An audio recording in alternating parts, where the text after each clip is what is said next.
കോണിയടയാളത്തിൽ വോട്ടഭ്യർത്ഥിച്ചുകൊണ്ട് കടന്നു വരികയാണ്. പ്രിയപ്പെട്ട വോട്ടർമാരെ, 26-ാം തീയതി നടക്കുന്ന തെരഞ്ഞെടുപ്പിൽ കോണി ചിഹ്നത്തിൽ ഡോക്ടർ അബ്ദുസ്സമദ് സമദാനിക്ക് വോട്ടുകൾ നൽകി വമ്പിച്ച ഭൂരിപക്ഷത്തിൽ ഇന്ത്യയുടെ പാർലമെന്റിലേക്ക് തെരഞ്ഞെടുത്തയക്കണമേ എന്ന് അഭ്യർത്ഥിച്ചുകൊണ്ട് തിരൂരങ്ങാടിയുടെ UDSFന്റെ പ്രവർത്തകന്മാർ ഓരോ വോട്ടർമാരെയും നേരിട്ട് കണ്ട് വോട്ടഭ്യർത്ഥിക്കുകയാണ്.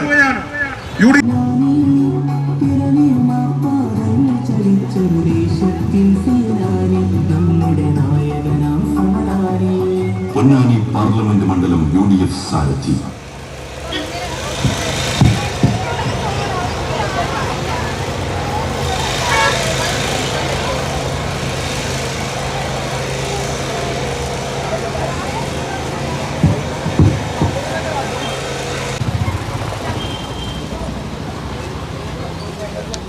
കൊണ്ട് സംഗീത സാന്ദ്രമായ അനുഗ്രഹീത ഭൂമി.